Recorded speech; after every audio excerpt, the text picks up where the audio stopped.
Nega Eronda noroziliklar yana va yana qaytmoqda va hozir aslida nima bo'lyapti? 1979-yildan beri Eron o'nlab norozilik to'lqinlarini boshdan kechirdi va har safar bir savol tug'iladi: nega bu norozilik tugamayapti?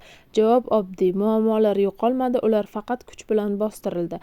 Islom Respublikasi legitimligini yo'qotdi. Bugungi eronliklarning aksariyati inqilobdan keyin tug'ilgan, bu tizimni tanlashmagan, hokimiyatga diniy sadoqat his qilmaydi. Ular uchun bu tarix tomonidan majburlab yuklab qo'yilgan hokimiyat.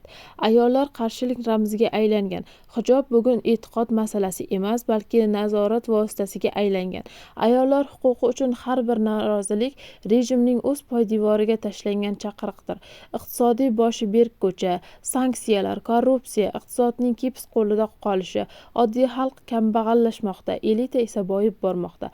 Bu esa adolatli islomiy davlat haqidagi afsonani yemirmoqda. Yetakchisiz noroziliklar va aynan shu ularning kuchi. Bugungi noroziliklar markazlashmagan, bitta yetakchisi yo'q, siyosiy partiyaga bog'lanmagan, rejimda esa barchasini to'xtatish uchun qamash mumkin bo'lgan bitta shaxs yo'q. Hozir Eronda aslida nima bo'lyapti? Bugungi Eron bu ichidan dunyoviy jamiyat, tashqi tomondan diniy davlat. Bu noroziliklar bir kun kelib inqilob emas, qo'rquvning asta-sekin parchalanishidir. Nega rejim hozircha saqlanib turibdi? Kuch ishlatuvchi tizim, kipis, diktatorlikning qo'rquvi, muqobil siyosiy kuchning yo'qligi. Ammo hokimiyatning ma'naviy asosi allaqachon yemirilgan. Yakuniy xulosa: bugungi Eron o'tmish bilan kelajak orasida yashamoqda.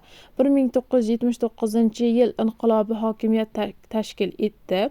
21-asr noroziligi esa jamiyat ongini o'zgartirmoqda va bu o'zgarishni endi orqaga qaytarib bo'lmaydi. Tarix shuni ko'rsatadiki, agar hokimiyat ochiqlik bo'lmasa, jamlanmasa, xalq qaror qabul qilishda ishtirok eta olmasa, fikrni erkin bildira olmasa, aldov va manipulyatsiya xavfi kuchayadi. Shuning uchun ochiqlik, ta'lim, jamiyat ishtiroki juda muhim. Faqat shunda odamlar nima bo'layotganini tushunadi va ongli qaror qabul qila oladi. Endi savol: xalq aldanganini oldini olish uchun nima qilish kerak? Izohlarda fikringizni yozing. Keyingi videolarni kanalimizda tomosha qiling. Layk bosing, obuna bo'ling va ulashing.